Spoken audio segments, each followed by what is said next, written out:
Alright, so we'll start by using our RS Logic's micro starter light. We'll go to File, New. We're going to use the MicroLogic's 1100 Series B. We're going to choose our driver. Our driver is going to be EMU 500-1, processor node 1. We'll go ahead and click OK. Alright, we'll start up our project. Once our project is open up, we'll go to I/O configurations. We'll open the I/O configurations. So we're going to need inputs and outputs. We'll go ahead and choose a 16 input. We'll go ahead and drag it to our slot 1. We'll go ahead and grab a 16 output, drag it to our slot 2. We'll go ahead and close this section out. We'll go to channel configuration, right click, open.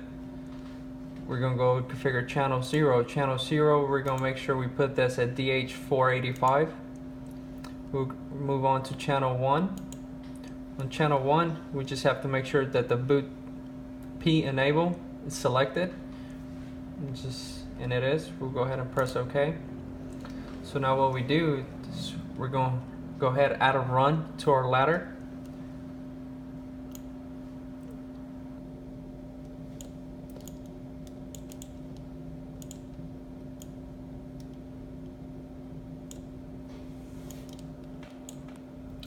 So we added a rung to our ladder.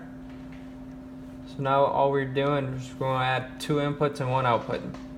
We'll go ahead, this is our input. Go ahead, add another one, and then we'll add our output. Now we're going to name our inputs. Our first input is going to be I, semicolon, 0. Okay. I, semicolon, 1/0.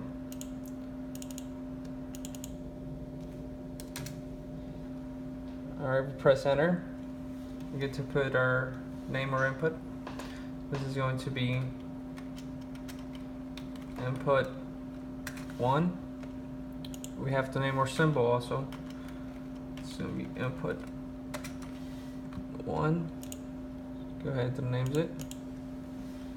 This is going to be input 2.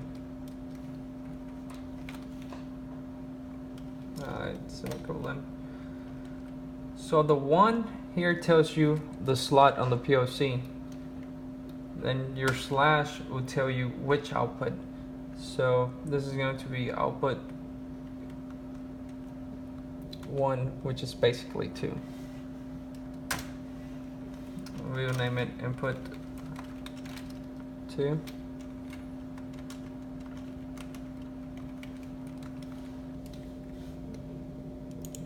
Remember, our symbols are unique. We cannot duplicate those. Input 2. Go ahead and press OK. Let's move over to our output. Our output is going to be O, semicolon, O for output. Here we're going to put 2 for our slot,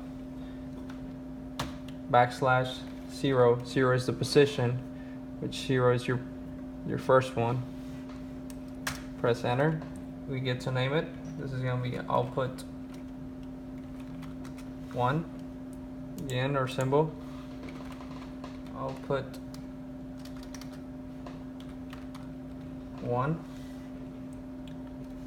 Don't forget this. Let's put a space. Okay. So now we're finished building our first rung. We're going to go ahead and compile it. So we compiled it.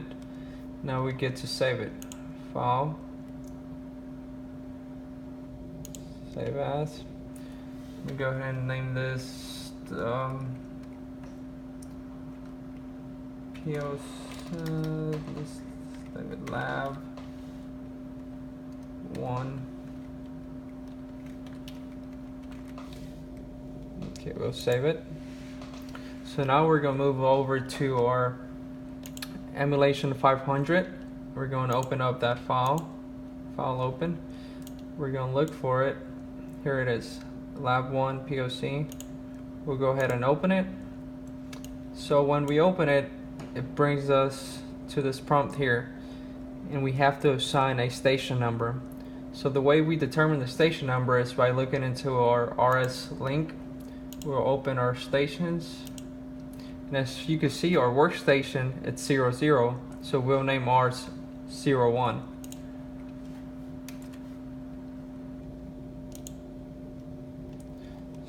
So it's saved. We'll come over here. Let's close this up and open it again.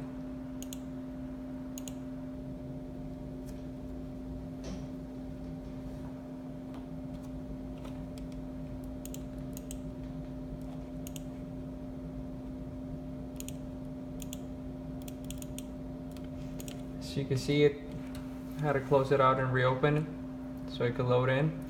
But here's our program save, unit 1. So now we can come back over to our RS Logix microstarter, and what we'll do is we'll go online. We're gonna go to simulate our ladder logic. When we go online, it will check at first, make sure we have no errors, and as you can see, our ladders start rotating, so we're good to go. And we'll go back up to the same drop down and hit run. Are you sure you want to change this? Yes.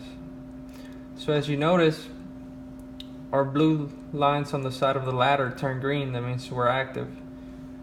Okay. So in order to simulate this, we can right click and toggle the bit.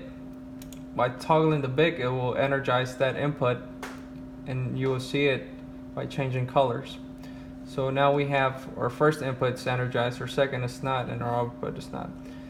We'll go ahead and right click, toggle bit, our input, second input, and we went ahead and energize it, and as soon as it energizes our input 2, our output automatically energized by itself.